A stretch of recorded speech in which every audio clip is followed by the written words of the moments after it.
महाराणा उदय सिंह, एक कहानी सुना रहा हूं, उसको ध्यानपूर्वक सुनिएगा।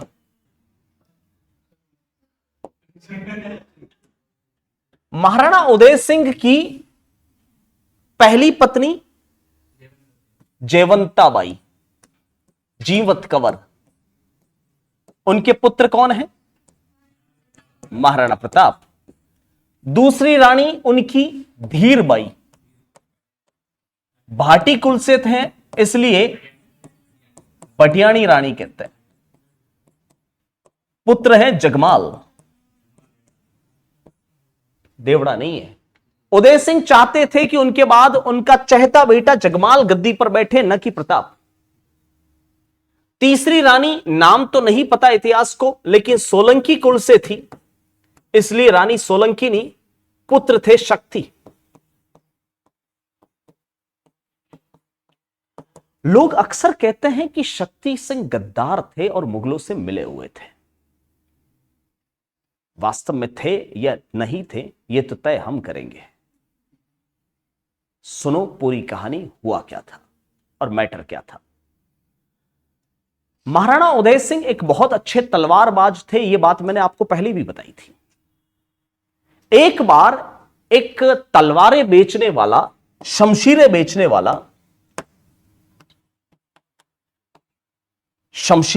वाला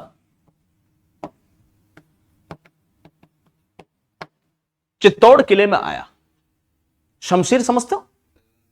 तलवार अलग चीज होती है, शमशीर अलग चीज होती है। तलवार होती है टेढ़ी, घूमी हुई, और शमशीर होती है सीधी, जो दोनों तरफ वार करती है, और तलवार एक साइड से ही चलती है, उसे कहते हैं शमशीर।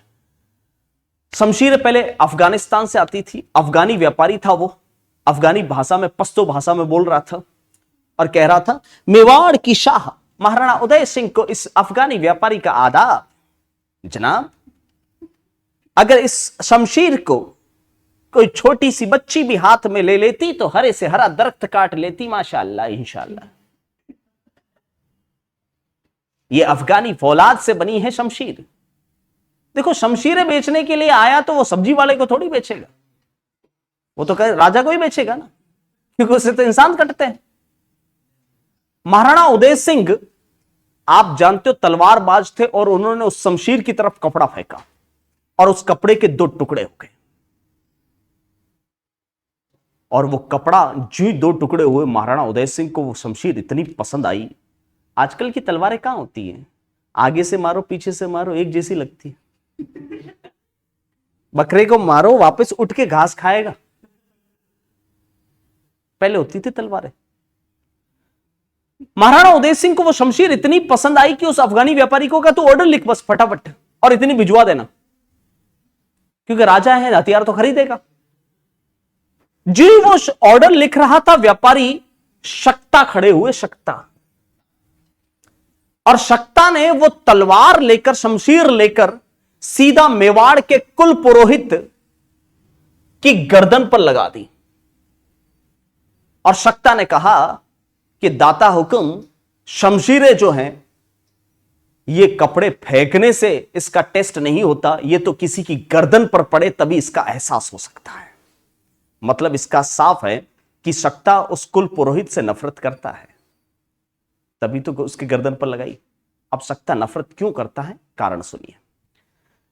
दरअसल वो कुल पुरोहित हैं, वो और ये धीरबाई दोनों आपस में मिले हुए हैं। मतलब यूं समझ लो, ये हैं केकई और ये है मंथरा, ठीक है, और इन्हीं की वजह से राम जी को वनवास पड़ा हुआ है। अब बताओ, शक्ता अपने भाई से प्यार करते थे या नफरत करते थे? प्यार करते थे। इसी बात का गुस्सा था कि इस कुल पुरोहित और धीरबाई की वजह से पूरा परिवार बिखरा हुआ था। जब शक्ता ने कहा कि ये तलवार तो किसी की गर्दन पर पड़े तभी इसका एहसास हो सकता है, तब ऐसे वक्त में राणा उदय सिंह ने शक्ति को कहा कि अगर शक्ता तू दरबार की मर्यादा नहीं रख सकता तो दोबारा तुम्हें दरबार में आने की जरूरत नहीं है, आउट, चला जाए यहां से। शक्ति गुस्सेल जरूर थे, गद्दार नहीं थे। तुरंत यहां से निकल गए और सीधा पहुंचे फतेहपुर सीकरी। जी हां, फतेहपुर सीकरी। यह फतेहपुर सीकरी जलालुद्दीन मोहम्मद अकबर का दरबार है।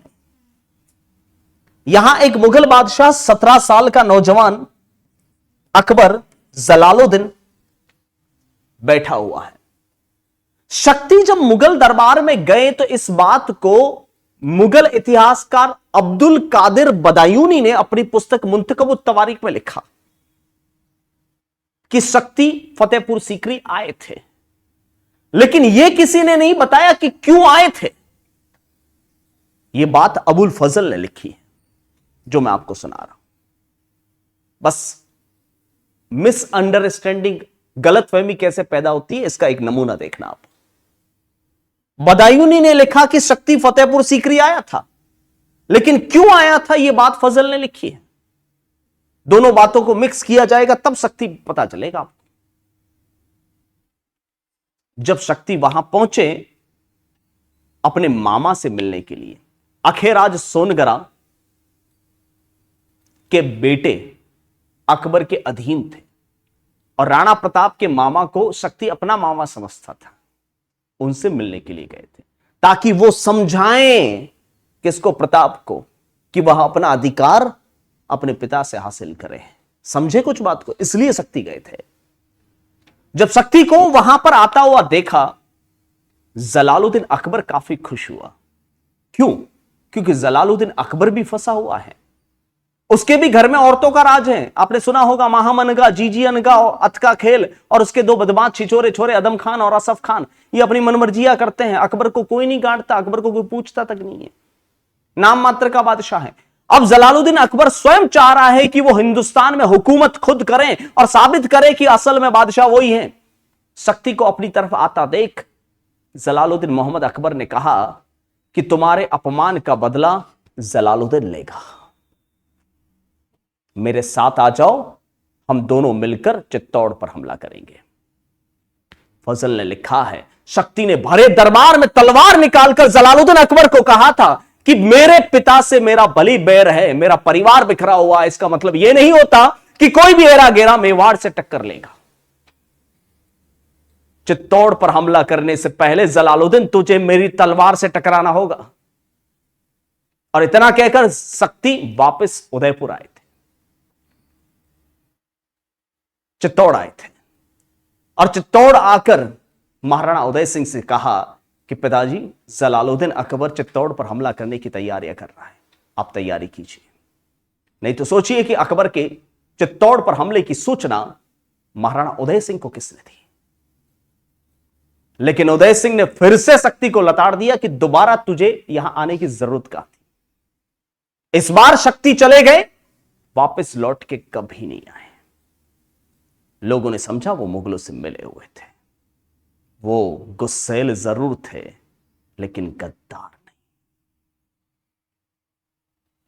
अगर होते तो हल्दी घाटी के युद्ध में जब 79 योद्धाओं के बारे में अब्दुल कादिर बदायूनी मुंतखब तवारीख में लिखता है तो उसमें शक्ति का शब्द ही नहीं लिखा उसने।